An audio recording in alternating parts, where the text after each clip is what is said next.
What is going on, guys? Welcome back to the channel. We got some exciting stuff for the Tacoma today. We finally got in our drive shaft, our oil pan, and then we needed a longer rear brake line. The factory one is pretty stretched out, especially when we get on the lift. So first things first, let's get the brake line on. We got to bleed the brakes because we got the calipers off on the front, and obviously we got to open up the rear with this brake line. And then I want to get the rear drive shaft on, and I want to at least pull this thing out of the shop and see how it looks outside with these new wheels and tires and lift and everything. And then we got to tackle the oil pan for the transmission. This one's like 2 inches deeper, so it's going to hold quite a bit more fluid, and the dipstick's actually going to clear the drive shaft because it's on the passenger side now, and the front drive shaft's on the driver's side. So that's going to fix our drive shaft issue. Once we get this pan in, we can get the front drive shaft on, and we should be good to go.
Well, we got brakes and a drive line, so let's fire this thing up, check the transmission fluid one more time before we drain it out and pull that pan.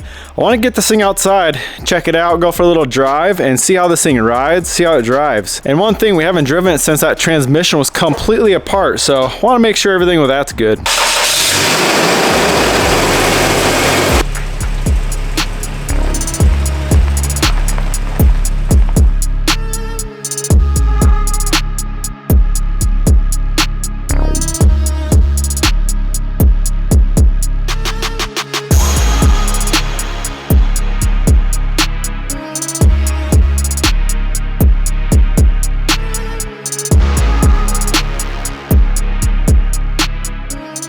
Well, here we go, guys.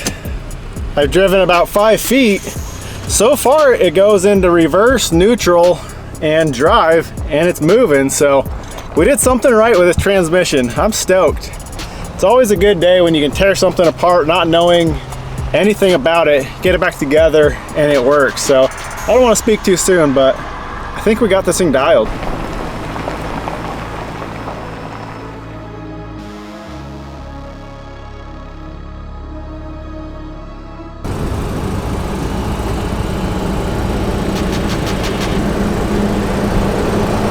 Well, one thing I can say is these tires are silent. You can barely hear them, and these coilovers ride surprisingly well. Seems like when you lift these things, a lot of the springs and shocks you get are just way too stiff. These things, I mean, there's some bumps right there. This thing takes it so smooth. I'm very surprised, very happy with how it rides.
I tell you what, that pink Toyota sealant is no joke. That stuff was so tight and so glued on. You can see that pan all bent down just to get it enough pried off to even break it free. That stuff was tight, but either way, got it off. There's the new pan. You can see it's about 2 inches deeper, and that's gonna be a lot better for more fluid, help keep things cooler. And the big thing is the dipstick is on the other side, so we got room for driveline. So let's get the transmission cleaned up where the sealing surface is. We'll get this bad boy on, get it glued in, and then we can fill up the transmission with ATF and get our front driveline on.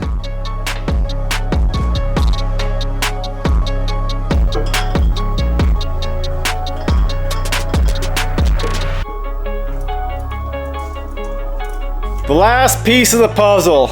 Let's get this front drive shaft installed and then fill up the transmission with ATF, and then we can fire it up and see if this thing will actually go into 4-wheel drive. We have to have it running because those solenoids operate off of vacuum. So the engine has to be running, and we gotta have vacuum to those solenoids. As soon as we throw it in 4-wheel drive, they should switch and we should lock in the front diff. We'll try it out and see if it works.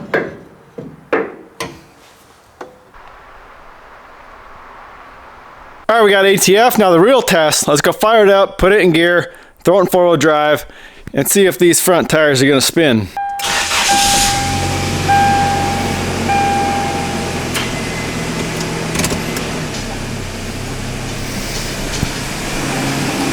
Well, we got rears. That front's not spinning. Let's go check the other one. Nope, not yet. Let's do a little diagnosing, I guess. So diff for sure isn't locking. That front drive line is spinning, you can see. So for some reason, that diff isn't locking. I'm gonna go through my wiring and see what's going on there. Well, I found the problem, and it was an easy one. I had the wrong style 5-pin relay.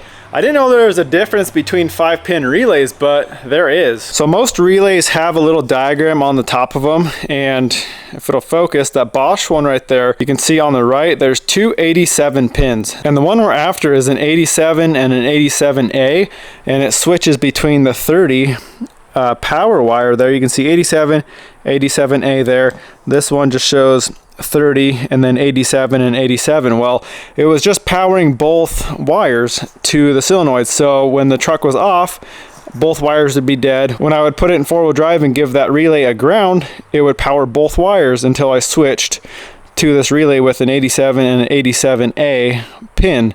So make sure you get the right relay. Let's put it back in. I haven't tested it yet, but I did test the wires coming out of it, and they do switch back and forth with that transfer case. So let's see with the new relay, see if we get some 4-wheel drive action.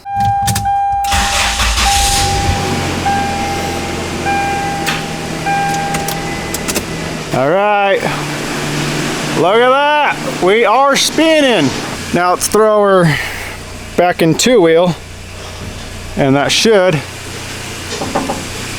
Why is it still moving? Oh.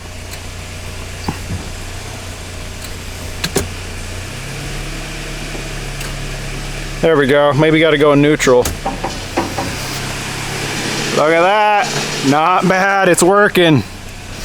And 4-wheel drive light also is working there. I think you're supposed to have it in neutral when you switch. I don't know.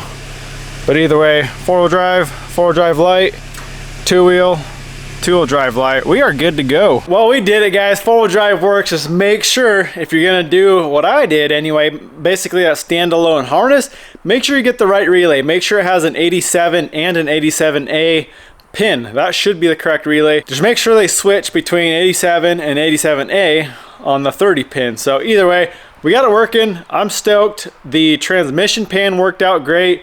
Driveline fits, 4-wheel drive works. I'm freaking pumped. Everything seems to be working great. Well, anyways, I'm gonna wrap this one up here, guys. Hope you enjoyed it. Why don't you go smash that thumbs up button, comment, subscribe. We'll catch you in the next one.